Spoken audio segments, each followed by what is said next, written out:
A igreja, então, não passará pela grande tribulação, que eu falo isso nos vídeos. A pergunta: a igreja, então, não passará pela grande tribulação? Ela não irá sofrer nada antes de ser arrebatada? E como ficam os textos que falam que iríamos sofrer, ser perseguidos e etc. Então, na verdade, nós precisamos fazer uma separação entre duas coisas. Uma coisa é a perseguição, outra coisa é a grande tribulação. A perseguição é a ira do homem contra a igreja. Isso é perseguição. A ira dos homens contra os servos de Deus, os servos de Cristo.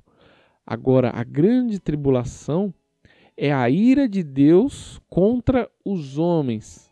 Então, podemos dizer assim, a perseguição é a ira do mundo contra os servos de Deus e a grande tribulação é a ira de Deus contra o mundo, contra os perseguidores do seu servo, para castigar o mundo por tudo que aconteceu até hoje. E quanto à questão do sofrimento da igreja, nós precisamos compreender que a igreja nunca deixou de ser perseguida. Apesar de, no Ocidente, na Europa, em boa parte da América do Sul, da América, na verdade, né? Nós termos essa tranquilidade de servir a Deus, apesar de uma certa perseguição moral, nós não passamos por perseguições físicas, a igreja nunca deixou de ser perseguida.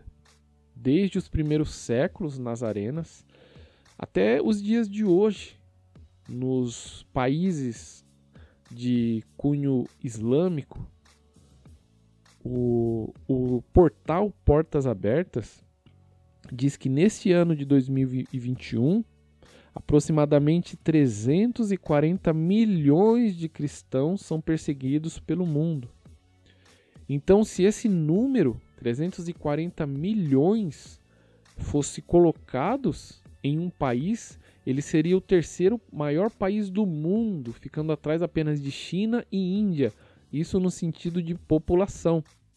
Então, veja, o portal, o Portas Abertas, que é uma das principais instituições de missões de missionários, inclusive que mantém sigilo dos seus missionários, de muitos dos seus missionários, para que não haja retaliação nos países em que eles estão inseridos, países de cunho islâmico, países de cunho ocultista.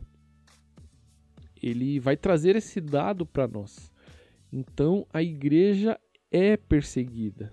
Portanto, nós passamos, sim, por essas tribulações, conforme o Novo Testamento está repleto disso. Romanos 5 vai dizer que nós passamos por tribulações, 1 Pedro capítulo 1, enfim.